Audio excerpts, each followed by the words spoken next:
What's up, everybody? I'm Mich, it's Monday, and this is the very first episode of Monday Misadventures with Mich, where you can look forward to a new misadventure every single Monday just to make your week a little bit brighter by laughing at my general misfortune and awkwardness. So, I just got back from the airport about an hour ago, and while I was sitting there waiting for my flight to take off, I had a sudden realization. I think that the reason that we hate travel and that travel is so stressful is not the traveling itself, it's people. So these are all the things that I've thought about that really drive me nuts while I travel, and they all have to do with people. In my experience, checking in can be a nightmare. So I just do it online, I don't even check a bag, everything's a carry-on, just have my boarding pass in hand and head straight toward that security line. The thing about security is it gives you so much false hope. Because you wait in that line, and you get there, you snake your way around through the little whiny maker things, and then you get there, and they check your license and everything, which I'm always irrationally nervous about. But obviously, they shine their little light, they make sure my name's right, date's right, whatever, hand it through, and you're like, yes. But that's not even the main event for security. You just spent 20 minutes waiting to get to real security, and it can take just as long, if not longer, to actually get to the other side of security. Every now and then there are little changes, but I feel like it's been long enough that people should know how many liquids they are able to take, whether or not you can take a water bottle through security. Do you have to take off your shoes? These are pretty basic questions I feel like people should know, and if they don't know, there's all these other people around called TSA agents that do know, and they can tell you these things. And usually they do tell you, even if you don't ask. There's always some TSA guy standing in the middle in front of the metal detector or the swooper thing or whatever, saying, please remove all laptops from bags. They must be in a separate container from your other items. Take everything out of your pockets. Remove your shoes. And, everybody should know this by now. But there's always at least one person, probably many more throughout the day, but always one person in your line that does not get this. There will always be one guy that gets in the swooper arm thing, and he's got, his phone and his keys and a pocket knife, and it's just like, dude, I don't even know. There is nothing interesting enough in the security line to have adequately distracted you from this guy that has been like a broken record for the last 5 minutes, giving everybody instructions on how to go through the detector, what you can and cannot take with you, and where to put your stuff. Just take your liquids out of the bag and send them through the x-ray machine. And that's another thing that drives me crazy. There's always that person that shows up and is wearing, 8 rings, she's got to take her big blingy necklace off. Sometimes her earrings are big enough to set off the metal detector. She's got to unzip her shoes. She's got those Converse boots that are laced all the way up. And it's just I've wasted so much time, in my life, in this line. I would really like to move ahead now, especially when you're, already unpacked, everything's organized, you're ready to go. And that person is still sitting there untying their shoes or trying to get their 5th bracelet off and they can't work the clasp. Unless you are going to a jewelry convention that you are somehow running, and you need to be there the moment you land, there is no reason for you to be wearing a 20-pound necklace and big blingy bracelets and stuff. Who are you trying to impress? This is an airport. People publicly wear Snuggies while they nap in the corner on the floor of the airport. You got no reason to wear that jewelry. But if you are one of those people, my only plea for you is to get dressed in the get dressed section. I can't tell you how many people get their stuff and just they're like standing there, hopping around, knocking people over as they're trying to pull on a boot or something ridiculous like that. They accommodate people like you. There's a nice little seating area where you can sit. It's a lot nicer than you putzing around with your little necklace clasp going, oh, I can't see what I'm doing, while the rest of us are trying to get on with our lives. Then you have to go on the unexpected journey to get to your gate. Depending on where you are and in what airport you're in, this can be quite a long quest.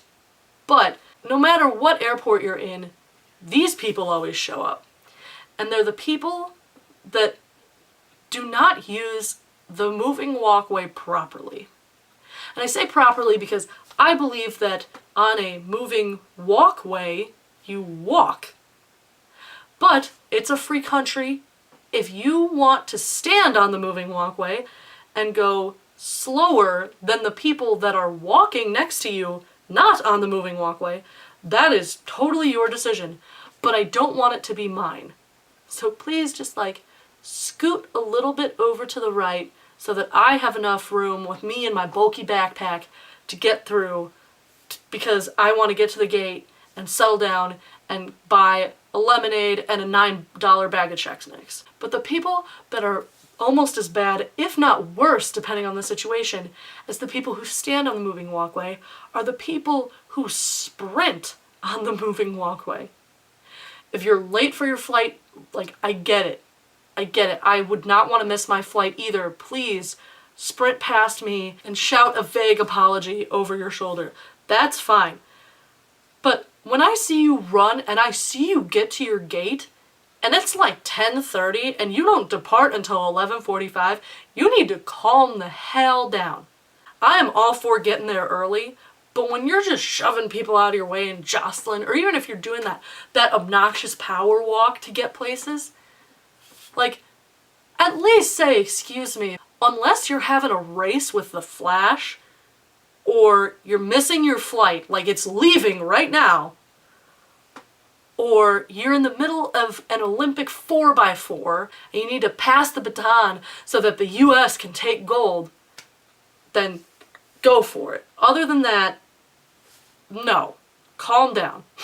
The other people that need to calm down are the people that rush the front counter when they say they're boarding people. This is they haven't even started calling the groups yet. They haven't even called first class. This is the pre-boarding stuff. And everybody gets up out of their seats to form this awkward, jumbly line of people that are in no order whatsoever.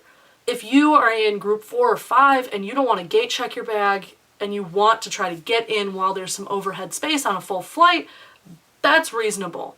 But I swear, I see people with nothing but a purse in boarding group 5 that are just right in front of the ticketing agent. There's so many other groups that are going to have to go past you, but you're just standing there, you got your bag and your book bag and your purse and your everything, and just sticking out and blocking the whole area. I feel pretty quickly after the Wright brothers made their first flight, we came up with the boarding group 1, 2, 3, boarding the plane in this order kind of thing. So it should be no surprise to these group 5 people that they are going to have to wait for first class, first boarding group, second boarding group, third boarding group, and fourth boarding group to go ahead of them. But it always seems like news. They're always oh wow, can't believe I haven't gotten called yet. It's because we're on first class. It's just frustrating when you have to shove your way past those people. You will get on the plane. It is not a race. You have a seat reserved for you. It's not like they're going to run out of space halfway through. Well, we overbooked, so we can only take half of group 5. You're going to get on the plane. Then once you find your seat on the plane, you have that seat buddy anxiety. You know what I'm talking about. When you're sitting there and you're kind of looking around and you start seeing people and you're like, oh no. Oh my gosh, that guy has the broadest shoulders I've ever seen. I'm gonna be so squished. Please don't sit next to me. Please don't, please. Okay. Oh geez. Oh, he looks creepy. Oh, please don't. And you do this until you discover your new seat buddy. And like 9 times out of 10, your seat buddy is just another normal person that just wants to get from point A to point B just like you. Now, this is probably my biggest pet peeve. And you know what? It's not even a pet peeve. It's actually a totally rational frustration. And this is with the people that are either on their cell phones, texting, playing a game, listening to music, got their headphones in, during the safety reading. Like, I know that pretty much everyone has heard that in a sudden loss of cabin pressure, oxygen mask will drop from the ceiling, and even if you pull on it and oxygen is flowing, the bag may not inflate. Even though it's so unlikely that it's going to happen, I still want you to know what is going to happen if it does. And even though it bothers me when the general passengers don't pay attention to the safety procedures, what really drives me crazy is the people that are in the exit rows that don't pay attention. It's like, I don't want to drown on a plane because you were too busy texting to pay attention to understand how to open this door so that we all don't die. I don't think people take the sitting in the exit row seriously enough because it's so unlikely that anything would happen. But just in case something does, go over the little safety card, read. I know you have to read, but you're fine reading all your text messages and all your book pages on your Kindle.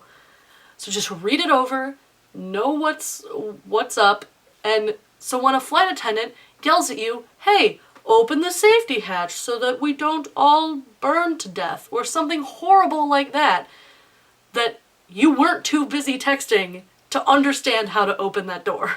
But basically every time you land fine, everyone's safe, you pick up your stuff, head to baggage claim, do your thing, arrive at your hotel or back home, and you're exhausted.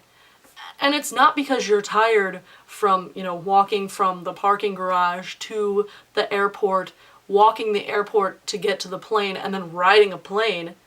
Usually you're just exhausted because you've put up with people all day, and specifically people like the ones that I mentioned in this video. So sorry my first video had to be a rant, but I just got back from the airport and figured while everything was fresh and crystal clear, I might as well get this down as a bit of a token of my sympathy to my friends who are still not back from fall break yet and will probably be heading to the airport very, very soon. So good luck out there, guys. My name's Mich, it's a Monday, and that was your misadventure.